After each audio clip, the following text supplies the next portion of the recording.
مصطفیٰ عامر case کی تحقیقات اسلام آباد تک پھیل گئی۔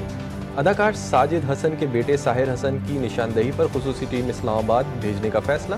تفتیشی حکام کے مطابق ساحر کے پاس ویڈ نامی منشیات اسلام آباد سے آتی تھی۔ دوران تفتیش ملزم کا انکشاف۔ ساحر کے جسمانی ریمانڈ میں توسیع کی استدعا مسترد، جوڈیشل ریمانڈ پر جیل روانہ۔ مصطفیٰ اغوا کے 14 روز بعد تاوان کے لیے کال کرنے والا کون تھا؟ کئی روز بعد بھی معلوم نہ ہو سکا۔ تاوان ڈیل کی chat G T V news نے حاصل کر لی۔ کیس میں ارمغان کا ریمانڈ نہ دینے والے ای ٹی سی متنظم جج سے اختیارات لینے کی سفارش۔ جب تک یہ مصطفیٰ کے مرڈر کی تفتیش تھی تب تک تو میں مطمئن تھی۔ اب یہ تفتیش جو ہے وہ مرڈر کیس سے منشیات کے کیس کی طرف جا رہی ہے۔ ان لوگوں کا یہ کس طرح کا چکر چل رہا ہے کہ وہ میرے بیٹے کو منشیات فروش جو ہے ثابت کرنے پہ بیٹھے ہیں۔ ملزم ارغوان مقتول مصطفیٰ کا دوست نہیں، والدہ نے انکار کر دیا۔ جی ٹی وی نیوز سے گفتگو میں کہا، آئے روز نئے ملزم کو کیس کا حصہ بنا کر مقدمے کو قتل سے منشیات کی جانب موڑا جا رہا ہے۔ آج ٹاس کی بات نے میرا دل دہلا دیا۔ میرے بیٹے کی زندگی کا فیصلہ ایک ٹاس سے کیا گیا۔ مرتے دم تک قاتل کو معاف نہیں کروں گی۔ پولیس ناکام ہو گئی ہے، اپنے لیے خود گارڈ کا بندوبست کیا ہے، دوسرے بچوں کو خطرہ ہے اس لیے انہیں چھپا دیا ہے۔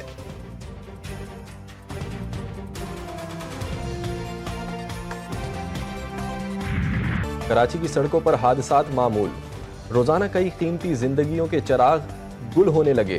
رات گئے کورنگی کے علاقے سنگر چورنگی کے قریب 2 موٹر سائیکلیں آپس میں ٹکرا گئیں، ایک نوجوان جاں بحق، دوسرا زخمی ہو گیا۔ لانڈی مانسہرہ کالونی کے قریب واٹر ٹینکر کی ٹکر سے موٹر سائیکل سوار جاں بحق ملیر کھوکھرا پار میں بس نے راہگیر کو کچل دیا، موقع پر ہی جاں بحق، ڈرائیور گرفتار۔ نارتھ کراچی پاور ہاؤس چورنگی کے قریب 2 موٹر سائیکلیں ٹکرانے سے وہاج نامی نوجوان جاں بحق، 3 دوست زخمی۔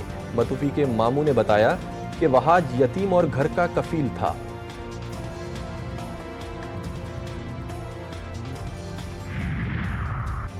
کراچی کے مختلف علاقوں میں چند گھنٹوں کے دوران فائرنگ کے واقعات، ایک نوجوان جاں بحق، 5 افراد زخمی ہو گئے۔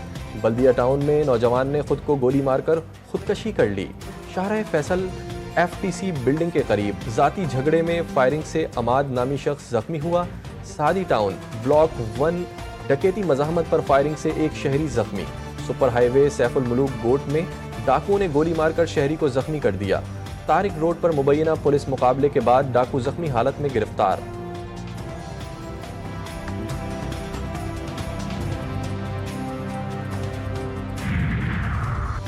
چیئرمین مہاجر قومی موومنٹ آفاق احمد سینٹرل جیل سے رہا۔ ایم کیو ایم کے کارکنوں نے اپنے رہنما کا شاندار استقبال کیا۔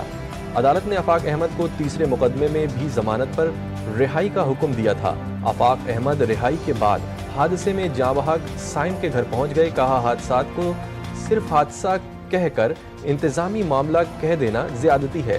آئندہ کی حکمت عملی کا اعلان جلد ایک پریس کانفرنس میں کروں گا۔ کراچی کے علاقے جمشید کوارٹر میں بجلی اور پانی کی عدم فراہمی، رہائشیوں کا پارا ہائی۔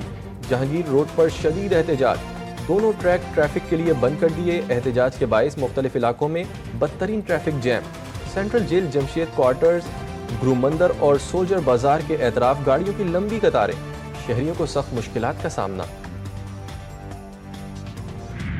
وزیر اعظم 2 روزہ دورے پر ازبکستان کے دارالحکومت تاشقند پہنچ گئے۔ ازبک وزیر اعظم، وزیر خارجہ اور تاشقند کے میئر نے استقبال کیا۔ شہباز شریف ازبک صدر شوکت مرزیوف سے بھی ملاقات کریں گے۔ 2 طرفہ تعاون کی مفاہمتی یادداشتوں، معاہدوں پر بھی دستخط ہوں گے۔ تاشقند میں پاکستان اور ازبکستان بزنس فورم سے خطاب بھی کریں گے۔ وزیر اعظم شہباز شریف کی یادگار آزادی پر حاضری، وزیر اعظم کا عظیم تاریخی شخصیات کو خراج عقیدت۔ وزیر اعظم شہباز شریف کو سلامی بھی پیش کی گئی۔